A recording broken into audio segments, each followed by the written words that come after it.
how do we actually transform from one career to another career, from one job to another job, from a business to a job, from a job to a business? How do we actually go about doing that? Because in the course of our lives, we have to change all the time. In my parents' generation, a job was for life, but that is no longer the case in my generation. I am currently in my 50s. And I look back at my life and realize that I've had a lot of changes along the way. And I've had to deal with many situations in which I hadn't necessarily planned. And sometimes it's been difficult to come through them. And a lot of what you read about suggests that things are easy. You wave a magic wand and everything is magically okay. You've got a job, everything in life has been repaired, and it's back to normal. For me, that was not necessarily the case. Life has been tough at different stages, but I'm not here to give a monologue about things which have happened in the past.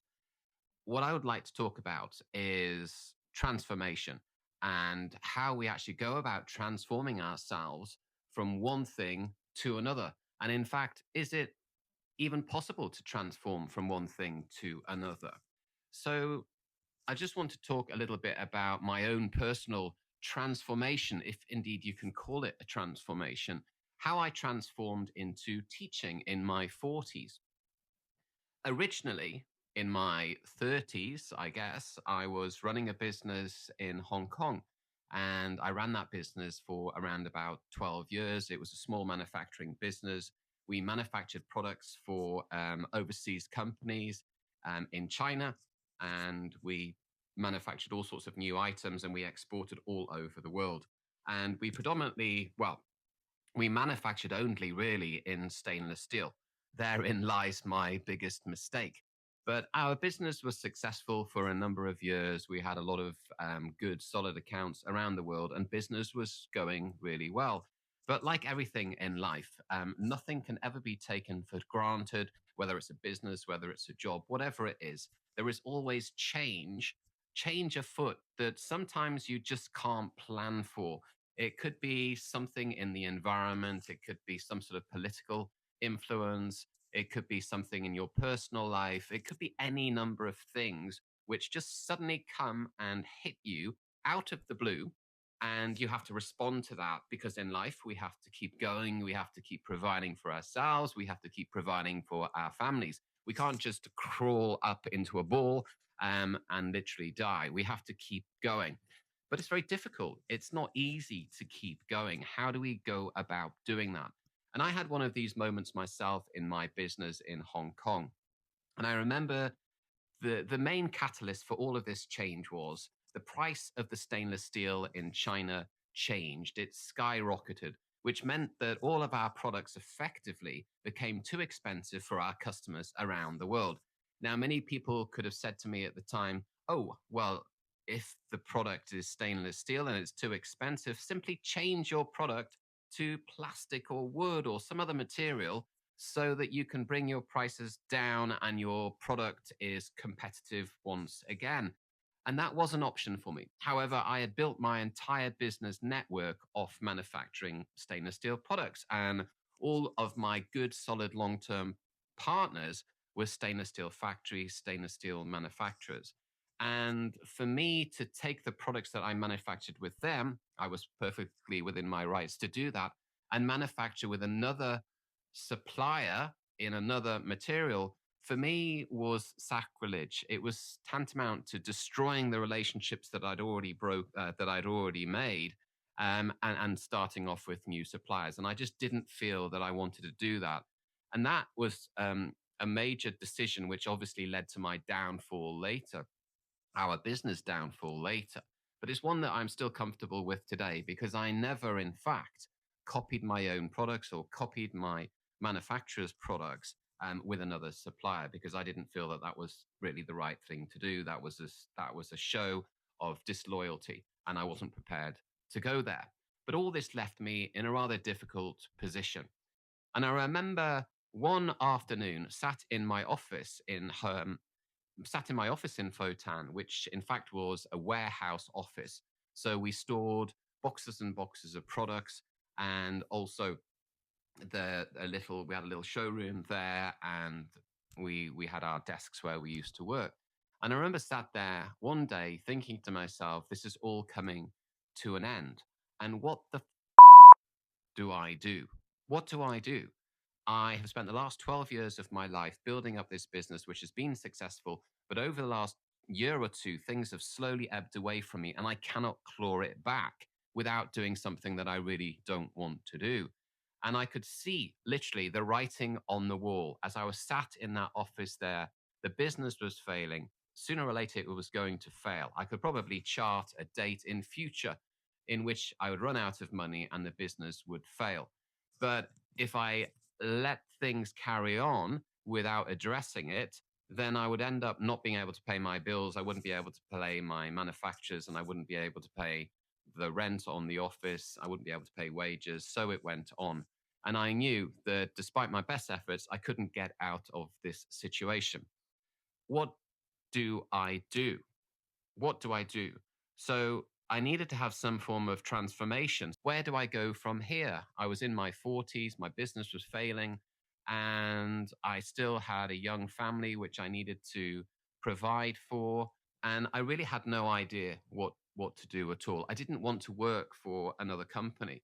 Um, I'd worked for myself for 12 years, and I loved working for myself. I loved the freedom that it gave me. I loved the fact that I could be creative. I could go in any direction in what I want in which I wanted. I loved the fact that the sky was my limit, financially. Obviously not at that moment in time, but in days gone by, literally when you run your own business, the sky is the limit. And although it wasn't working for me in this particular business anymore, I still wanted that. I still wanted that. And I remember thinking to myself, when I had first arrived in Hong Kong, um, I'd done teaching. And not only that, before I'd actually arrived in Hong Kong, I remember that I'd helped students that were coming to the UK. They were studying in the UK for the first time.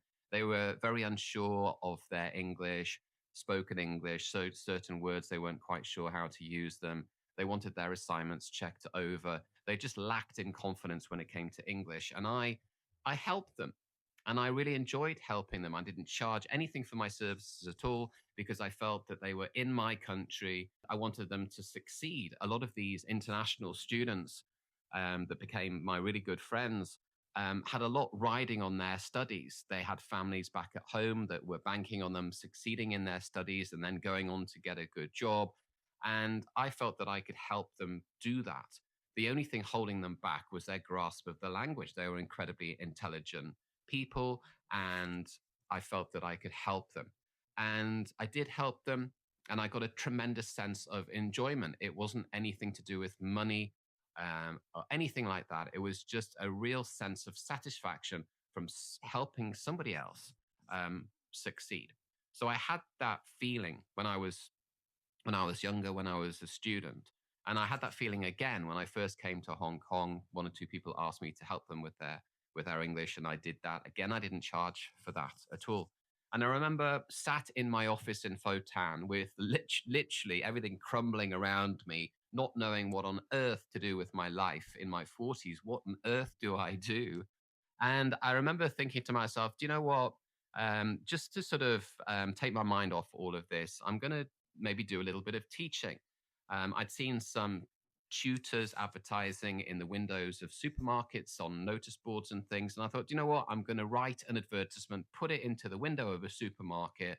And then, if nobody replies, I'm not particularly bothered. If they do, it would be nice to pick that up again. And it would be just something to while away my time and take my mind off what on earth's going on in my life at the moment. So I did this.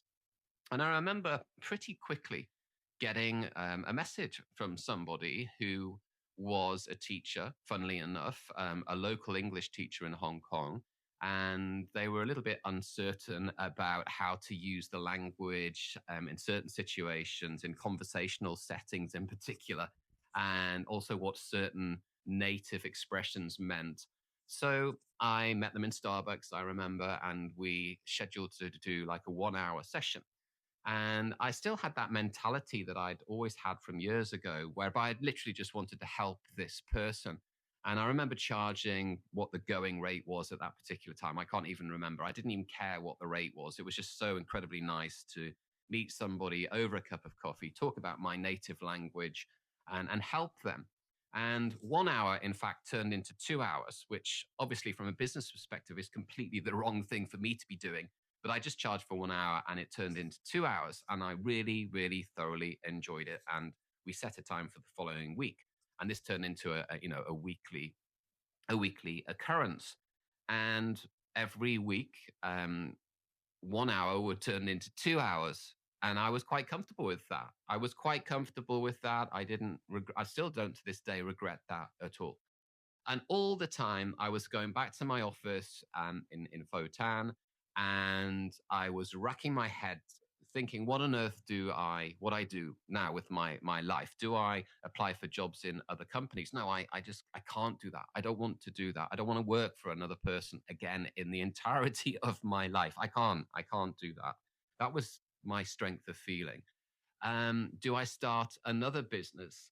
Um, well, I could do that, but I wasn't quite sure what to do. And I kept going through all of these emotions of uncertainty in my mind. Um, and as the days and weeks passed, it became more and more stressful because I knew that I was spending more and more money and I had to come up with some sort of a solution. But I continued to see this student, which I thoroughly enjoyed. It took my mind off things and I really enjoyed it. And then other people started replying to my advertisement and I started to see them as well. And I began to apply the same logic to them, just wanted to help them. I had a mixture of all sorts of people from all sorts of backgrounds. There were teachers, there were lawyers, there were doctors, there were nurses, there were business people, um, all sorts of people. And I thoroughly enjoyed it. Parents started asking me to teach their children. So I would teach primary students and I would teach secondary students. And I remember thinking to myself, you know, I'm enjoying everything about this. I'm enjoying, the age groups. I didn't differentiate whether someone was young, someone was maybe 6 years old or someone was 60 or 70 years of age. It didn't make any difference to me at all. Now, I should mention at this stage, when SARS hit Hong Kong in 2003, I left the country for a period of time and I went back to the UK and I did, in fact, do a teaching qualification. But at that stage in my life, I had absolutely no intention of using it. It was just something to fill my time because I quite enjoyed the whole idea of teaching English just for fun, really. So I had done a teaching qualification and I knew how to teach, but I had no intention of applying it as a career as such. So back to Hong Kong. And at this stage, after a few months, my client student list was growing. And I was beginning to spend more and more time teaching and less time worrying about the state of my business closing down. But there was one afternoon, and I remember it very clearly. There's always these times in your life, these sort of turning points, these pivotal moments in your life when you can recall everything very clearly. And I remember one such moment. I was sat in my office in Fotan, which is in the New Territories in Hong Kong. And I thought, you know what, I'm just going to do a spreadsheet for my students that I've got at the moment, calculates, and anticipate future students coming on board in the next few months and try to sort of do some sort of projection in terms of what I can possibly earn in the next year doing this with a little bit of effort. But it took me quite a few months to get to this stage.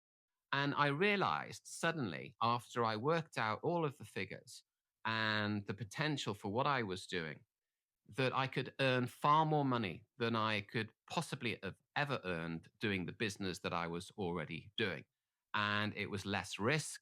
And it was something which I thoroughly, thoroughly enjoyed doing.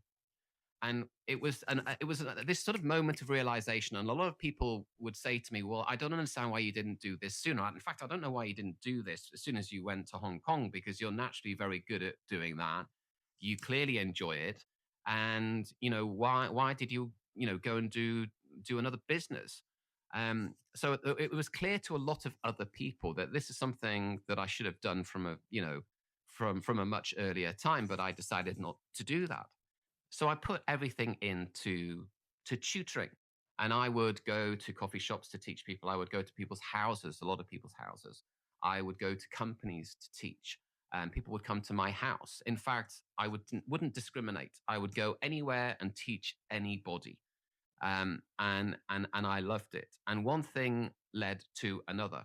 I placed advertisements in shop windows. At that time in Hong Kong, you could put it in, Park and Shop or Welcome, which are the biggest supermarkets in Hong Kong. It's not so much done nowadays, and online as well. So I placed my profile online, and things started to really take off. But the thing which really took off for me was the fact that I started to be recommended on a regular basis. And parents would recommend me to other parents who would recommend me to other parents. And I remember on one occasion, I had so many students that I would start my way at the top of one building in Hong Kong, in the earlier part of the afternoon, and I would slowly work my way down throughout the afternoon, seeing one student after another until we got to the evening when I would see adults in the same building. And it went on like this. And business really took off for me. But I didn't have a business mindset at all. I had no business mindset. Or ironically, someone that has done an MBA, someone that had run their own business previously, when it came to teaching, I didn't have this business mindset at all. And I think one of the mistakes that teachers make is that they don't apply a business mindset to what they're doing. And quickly, I realized that I needed to apply a business mindset to my teaching or tutoring business. And that was the way that I could really make it successful. And give you an example. So my schedule filled up to the point whereby I just couldn't take on board any more students. So what would you do? Well, someone that didn't have a business mindset would just turn around and say, "I'm sorry, I'm too busy. I'm full at the moment." But my attitude, what I did was, and maybe a lot of people would criticize me for doing this, what I did was I increased my rates. And before my schedule was full, I was scared about increasing my rates because I think, oh, if I increase my rates, I'm going to lose all of my students. But once my schedule was full and I was getting to the point where I would probably have to start turning people away, my mentality completely changed because I began to think to myself, well, if I increase my rates, then if anybody doesn't want to pay my rates, then that's fine because I will create gaps in my schedule for people that do. And that's what I did time and time again while I was in Hong Kong. When my schedule got absolutely bursting, I would increase my rates. I would increase my rates. I would increase my rates. And you can very quickly work out on a piece of paper if you're increasing your rates and your schedule is completely full, you can earn a lot of money. And I was fortunate enough to be in that position in Hong Kong. And, this video is very much about my own story and my own transformation into a teacher. I'm in my 50s now, and this transformation happened when I was in my 40s. But was it really a transformation? A transformation normally implies that you have deliberately set about transforming yourself into something else. And that didn't happen to me. I would say I transformed into a teacher, but I didn't deliberately set about transforming into a teacher. Teaching found me to some extent. Teaching was already there in me. And it was a long process of me coming to realization that this was for me, this was my direction. I was also in the right place at the right time. And I also had a business mindset, which helped me to optimize my opportunity. And for anybody else which finds themselves in a difficult position in their life, I can only say that you first have to look within yourself to find out what you really want to do. What's your real passions? What do you really, really want to do? And try to make something out of that. Try to apply a business mindset to that particular love and passion that you have to try to do something that you absolutely love. I hope this video has given you some ideas about how you can possibly transform yourself or look within yourself to find some spark of light within yourself to be able to use that for your future benefit. And I'm not saying it's easy.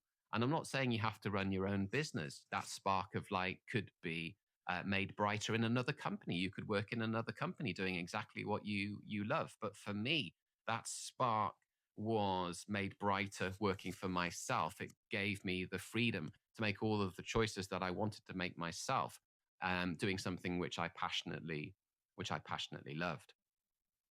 So thank you very much for listening.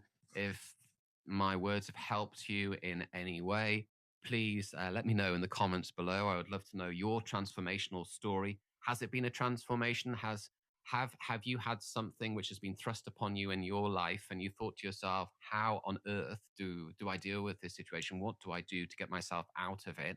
What did you do? Was it a conscious choice for you to actually go about transforming yourself and finding a better life or a better career for yourself? Or was it something that just sort of crept up on you a little bit like my story? I would love to know what your story is in the comments below. And please let me know. And I do respond incredibly quickly to comments. So I would love to hear your story. Thank you very much for listening to me. And as you can see from my Christmas tree, we are fast approaching Christmas. So I'd like to wish you all a very Merry Christmas and a prosperous 2026. Thank you for listening.